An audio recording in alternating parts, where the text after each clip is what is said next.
Right, welcome back. And as always, we do appreciate your company. Now, opposition leaders led by former Deputy President Rigathi Gachagua have begun a two-day political tour of the western region.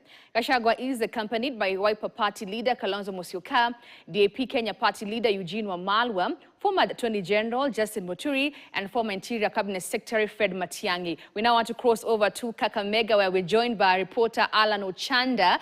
Alan, good afternoon. Has the event begun? What has the leader saying so far?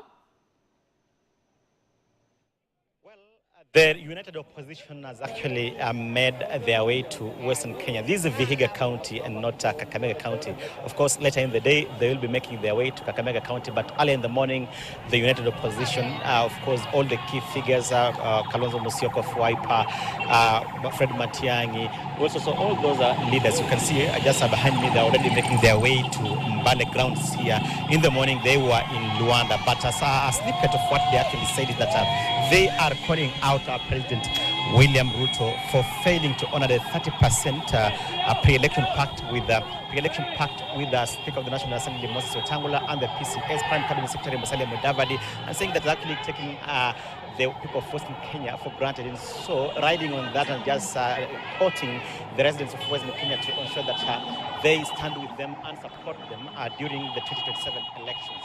And also just calling out President William Ruto, the opposition really saying that the claims by the government, that section of the opposition leaders, specifically former DP Rigathi Gachagua, that is behind the chaos that were witnessed during the protests last week, actually unfounded, terming them as the theater of absurd, really saying the government really has the monopoly of instrumental power, and so they will intercept any communication, any transactions, and arrest any suspects who are out to ensure that they cause chaos and looting during protests. So you can see they are making their way here. All of them are here. They have actually just at all, they're supposed to ignore claims that there's no unity in the opposition, really saying that they'll be having retreats to ensure that they settle on one of their own to ensure scientifically that particular person, man or woman, will be the flag bearer in the coming elections. So,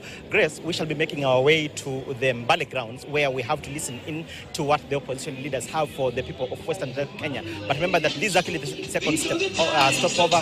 Then they'll be making their way to Kakamega, where they will be in Kakamega town, Navaholo, Lubao, and then, of course, Lower Kakamega. But we shall be bringing our viewers to speed with a comprehensive piece of this particular visit of the opposition leaders here in Western Kenya.